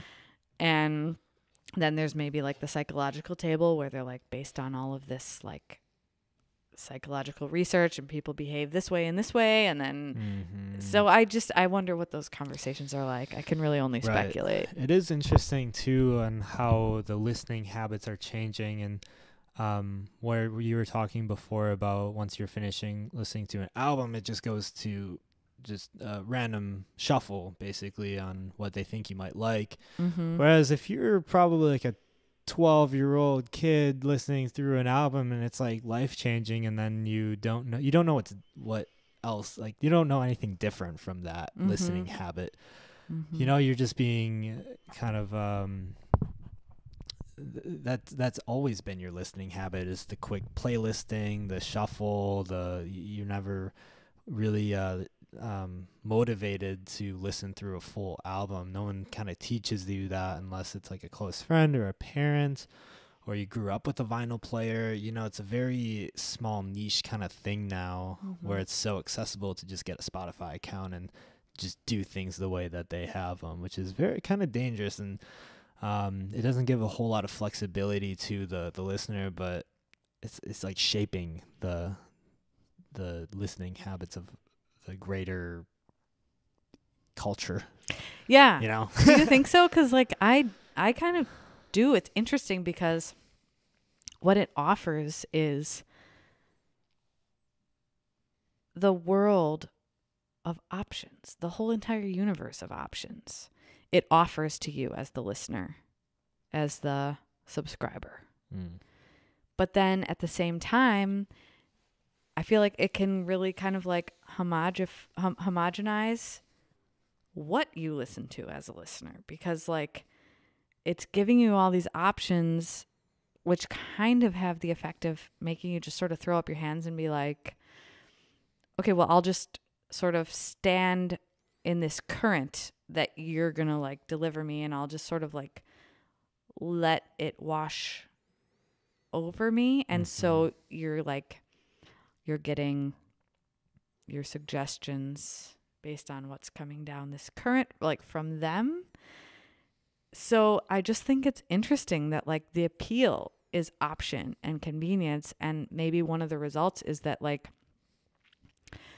you might end up having like a little bit of a less broad music taste or collection, because it's not as random what you're being exposed to, whereas you might be exposed to an album organically by like a coworker that you have absolutely nothing else in common with, and like never would have come to hear this album except they were like really annoying and decided to like blast it every day, but you happened to like it. You know, there's just like, there's less of that like random chance for collision like that with like different things. I do think that Spotify specifically, like when you're just saying that, it kind of made me think in the perspective of an artist on how, as an independent, smaller artist, like how are you, or how probable is it that you are the, like, your music is the one being fed to just some random person. And then I was thinking that in my own experience,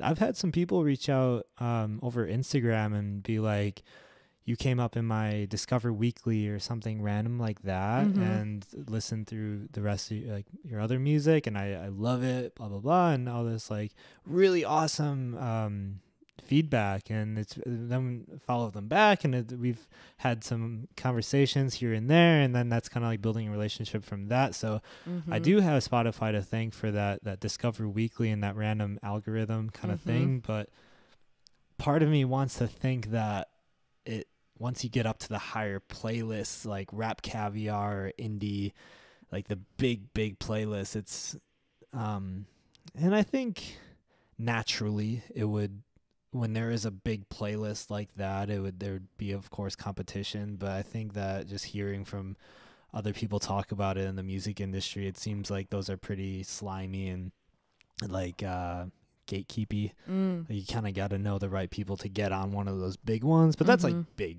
you know? Right.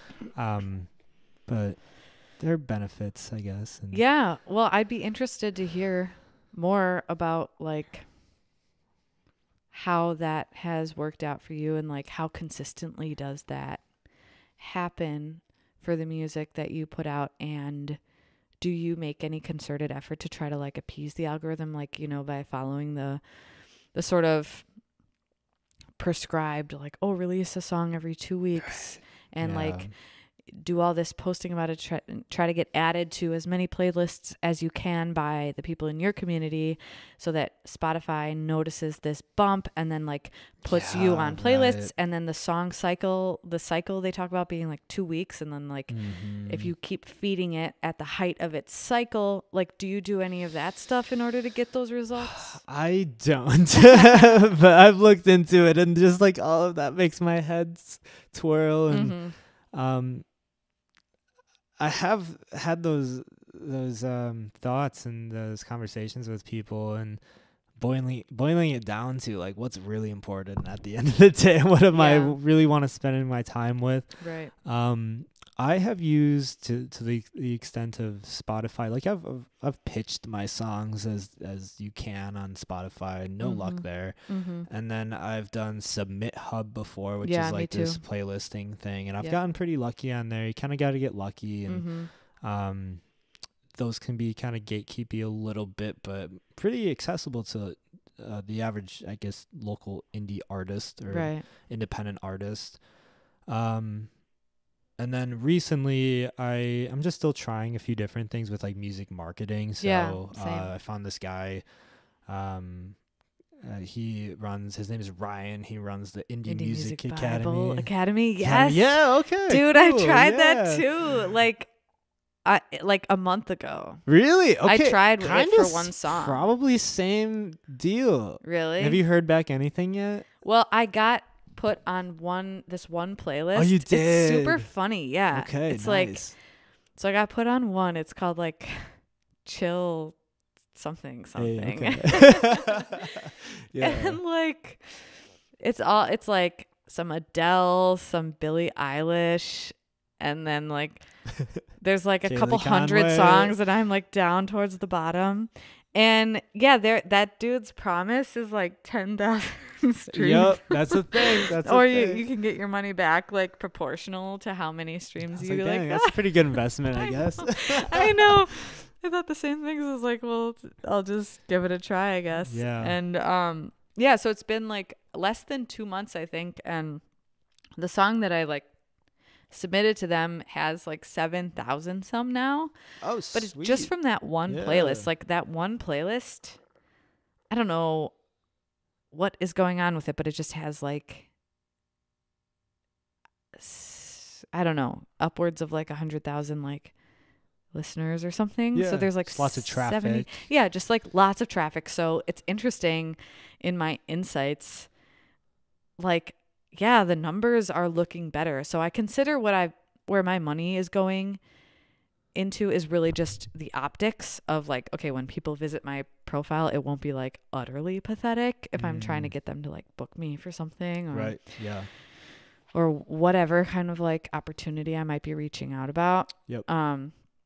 because it's just that one playlist, and out of all those like 7,000 streams, only like 11 people have saved the song. And it's yielded like a couple hundred, I guess, like profile views or something.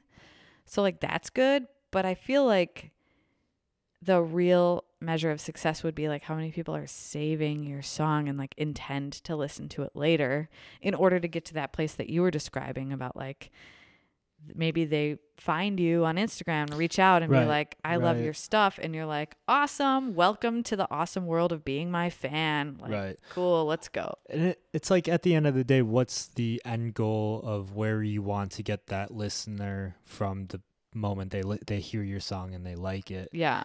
I think that people's listening habits are, I wouldn't attribute a save to someone really, really liking it, you know? And I think that if someone likes a song, they'll add it to a playlist, or maybe they'll, maybe their listening habit just isn't liking the song. So I would take that with a grain of salt for sure. Yeah, totally. That's good to know as an avid Spotify user. Listening to Ryan, he's kind of cheesy in some ways, but I like it. Like I've watched a few of his YouTube videos and really feel like I can trust what he's saying, so I felt like it was a good investment that way too, you know. Like he's putting himself out on the line, like he's really being like, here is me, and like I'm trying to be honest with you. The thing that was unclear to me about that is like, so if you don't get placed, they were not clear about like time parameters. They're like 10,000 streams or your money back, and here's how that works. It's like, say you get 5,000, then we'll give you, you know, half of what you paid back. But after how many days does that become valid? And it seems like it's all up to you as the customer to like find somebody to contact and be like, hey, so it's been 3 months and I haven't seen anything, but like, maybe it still has yet to be added, you know, like are you clear on that? Yeah, so I didn't get it. I don't know exactly, but I'm sure there might be some people who aren't great with their finances and just totally forget about it. But I was like on day 15 of day 15 business day. I'm like, hey, like, did I get placed or not? Oh yeah. And you emailed them? Yeah, I emailed them, and someone reached out and they're really nice, and they're like, yeah, nothing yet. Maybe send us 5 more songs that or the link to 5 more songs that you think would be a good fit for something. So nice. That they would take one song and try to find the thing for that. If that doesn't work, they'll do another one. So I think that might be just you stretching having to pay out. More? Yeah, without nice. The same thing. So which is nice.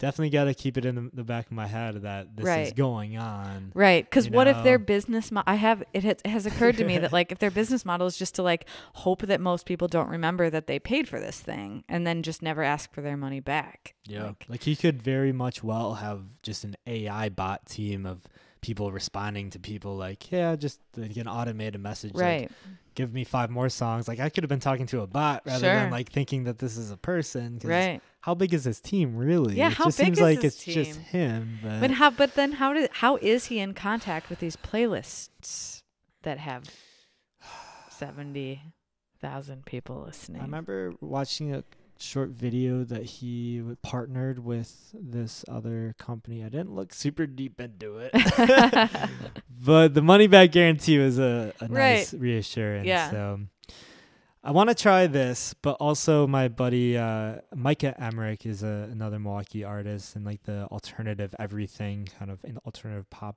singer kind of field, and he has had some pretty good luck or chance with a company called Matrix, I believe. They're there's a bunch of like music marketing companies that I've kind of dug around and just can't really pull the trigger on any of them because I just don't know, I guess I have heard of anyone specifically that I know using them. Right. But Matrix is something that he uses, and he has let me pull him up. He's interesting because we went to high school together, and like his streams are really awesome and kind of poppin'.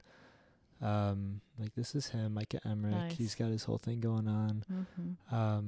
But he's trying to cross the bridge in booking shows. You know, Mm-hmm. it's like booking a local show is really tough to get an audience consistently and growing that. So he's working really hard at doing that. Whoa, interesting. Whereas I'm on kind of the other end where I can get people to come to a local show, but Yeah. my streams they're solid, but I know that there's another ceiling I want to kind of get to, or another audience outside of the Midwest that I feel that is out there. So yeah, that is so interesting. So he uses Matrix, and they use like Facebook ads, and so they really work with you, and like is it people that work with you? It's people that like will run the Facebook ad campaigns, or like they'll kind of run them for you. I think they have some they've had calls back and forth. I think maybe there's like a once a month check-in, but maybe in the earlier stages it's more. And from what it seems like, he kind of curates some content that he thinks will be good for a Facebook ad, like maybe a short video of him like playing a song on guitar or whatever you really want as an artist, and then you send it to them, or maybe a few options, and then they kind of place it for you. So interesting. It's not super duper cheap at first, and which is interesting too, because like if you were just had like rich parents, or you just came from money, there's so many people that could definitely get in front of like a huge audience just from a lot of money being poured into this. Because you can experiment with ads, and like you can afford to burn money on figuring out what works. Yep. Yeah. Yeah. Yeah. Yeah. I think so too. But you'd have to be willing to be methodical about it too. And like, right. I think that's why marketing is a science. It's like, because you run experiments with like controlled variables in order to figure out like what is making people click. Yeah. And then you like continue to refine that. And like, so I think money, yes, but also you'd still have to be disciplined enough. I think. I have to hope. A really solid podcast I've been listening to is I think it's called the Music Marketing Podcast, but it's by a group called Burstimo, Burstimo, and I can send them to you afterwards. And they're a music marketing company as well. That the two, there's a guy and a girl, and they basically went through the music industry in like the early 2000s, it sounds like, and they started a podcast and a music marketing company in London, I think, or somewhere in Europe.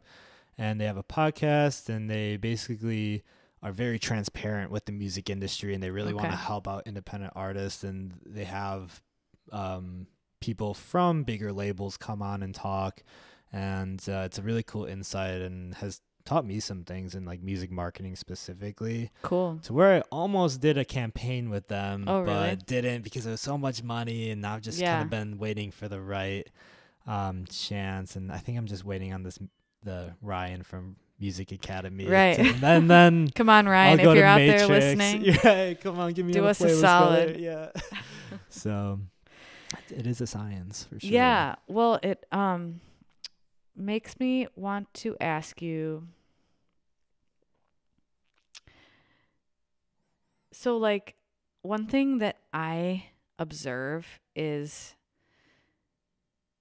it almost feels like there's a little bit of preying being done upon people like you and I who are like openly talking about our interest in like learning music marketing and like how to connect with the people out there that like might want to listen to what we do. Cookies knows it because they see what we're searching, and like all of our tailored ads on Instagram and whatever. And I don't know about you, but I get a lot of them. It's like, oh, so you're trying to be an independent musician. Like, have you done this indie music Bible thing? Have you done this? Like, I have a book full of playlists thing. I have like an e-course that you can pay money to. Or like, hey, we're a professional marketing agency, but we've broken down all of our secrets into a course that you can buy.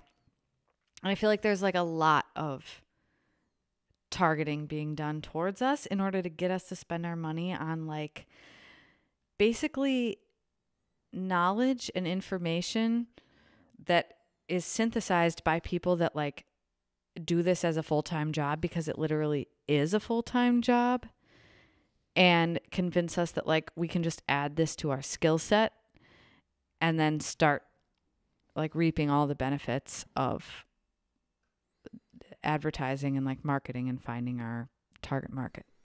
Mm-hmm. I guess, do you experience that? Oh my God. Yeah. Yeah. I think, so yeah, definitely. I get those, Instagram ads where it's, I think I have a nose for just kind of sifting through bullshit. Mm-hmm. And I'm not so inclined to falling victim to one of those. Mm-hmm. I'm a marketing major. Are you really? Yep. So I kind of look you have a sense at things from that perspective. Mm-hmm. But also I almost got duped into a pyramid scheme in college, you know, just like those like get rich quick kind of schemes. Yeah. And I think that that's kind of a very similar thing, I guess, with just into music.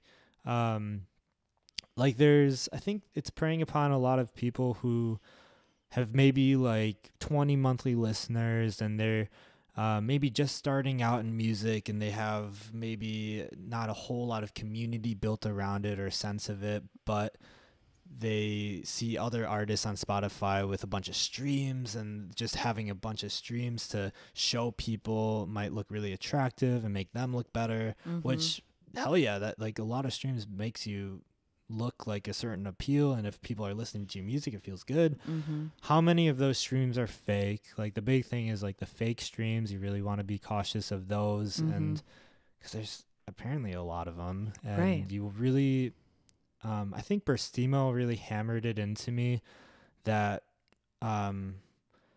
maybe it wasn't even Burstimo, but just I feel that streams are just more so just data. It's not so much like, I don't view streams as a source of income or like in a long-term kind of thing. It's just a good like just data to look at, and like you were talking about before, it would be sweet if Spotify gave us like information on who exactly is listening, but it gives a little bit. And I think that as an artist, you want to convert people listening to your music, and this sounds so businessy, but it's like it is what it is. And it is what it is. I'm right there with you. Yeah. And I think that someone listening to your music or finding it on TikTok and then messaging you directly, maybe they'll come to a show, maybe they'll buy some of your merch. Maybe you have an online merch store that they buy some of that. Maybe they show their friends. You know, I think there's data points beyond what we can see that really, really matter the most, or to its core as a growing artist. So not just looking at the numbers and identifying or feeling that you like taking those really personally or deeply, to kind of take them with a grain of salt at the end of the day is very important. So, yeah. Also, like, do you look at what you're doing as like a business in music? I keep it separate. I just started an LLC in January. You did? Yeah, so it is. So you are running it as a business. 100%. Yeah, this is a business, whether it's like, I view Social Sig as maybe it'll be more of a clothing brand, but the podcast, music, just kind of like me as a person. Whatever I want to do creatively or as a creative outlet, I want to put into Social Sig and kind of put all my eggs in one basket. So it is a business at the end of the day, for sure. Yeah. Creatively, it's been more tough than ever to really find creative moments where I am working on music, and my schedule is so busy with working full time, doing podcasts and doing shows, to find time that feels natural to work on a song and feel like something that really inspires me, because I've always written on what I know. I've always just written on my personal experiences. So that's why I was kind of asking about like if your experience of woofing kind of helped or kind of molded a certain kind of songwriting aspect, because lately I've been feeling a lot of burnout with that, and I just feel such a travel bug, and I just want to like live and experience, so I have a life to write about, you know, rather than just right. But I think there is a balance, you know, there is like benefits, and I'm so thankful of the goals I have been able to achieve because I have been in such a regimented routine, so to speak. But there's a balance, you know, there's an art in finding the balance. Totally. You know? And there's also like, there could be periods of disruption to that routine where you are traveling and like having a completely different lifestyle for a little while. Me and Sheila are going to Europe. Oh, really? For 3 weeks. Oh, cool. See, exactly. Just like traveling and seeing stuff. Yeah, backpacking, staying with some friends, and just staying in some hostels and just taking it all in. So really totally. For that. Yeah. Are you gonna bring like an instrument of any kind? No, I try to reach out to So Far Sounds to maybe book something. Yeah. I didn't have much luck with it. But at the end of the day, I'm not like stressing about trying to find something to do. It doesn't have to be about like some sort of product resulting from it. It can just be an experience for you that inevitably will be like synthesized into your creative outlets in some way, because it will have like had an impact on you, you know? Totally. Like, all these things that we do, I really think are like part of like the songwriting process. Like it involves a hell of a lot of not songwriting, you know? You have to be out like living your life in order to have anything to write about. You're right. Yeah, so trying not like, to have any expectations either is a big one. Just like, let it happen. Let it happen. You know? That's so great. Yeah. To schedule that kind of happenstance disruption to the routine. Oh, yeah. Yeah, that's going to be awesome. Yeah, I'm so stoked. We're both so excited. Good. Do you want to wrap this up? Yeah, sure. Just over 2 hours. This was really great. Anyone who's listening this far is still definitely check out Caley Conway and your other projects that you're jamming with coming up here. Yep. And then Field Report, Julia Blair, Ellie Jackson, Dinner Set Gang, Lightninging that has yet to be debuted, and Pelter. Argo Pelter. Argo Pelter. Yeah. And OQ. Cool. And then your Instagram. Actually, I'll just put it in the link tree put it down the notes below. And then, thank you so much. This is really great. Thanks for watching. Thank you for having me. And catch you Thanks next for tuning time. in.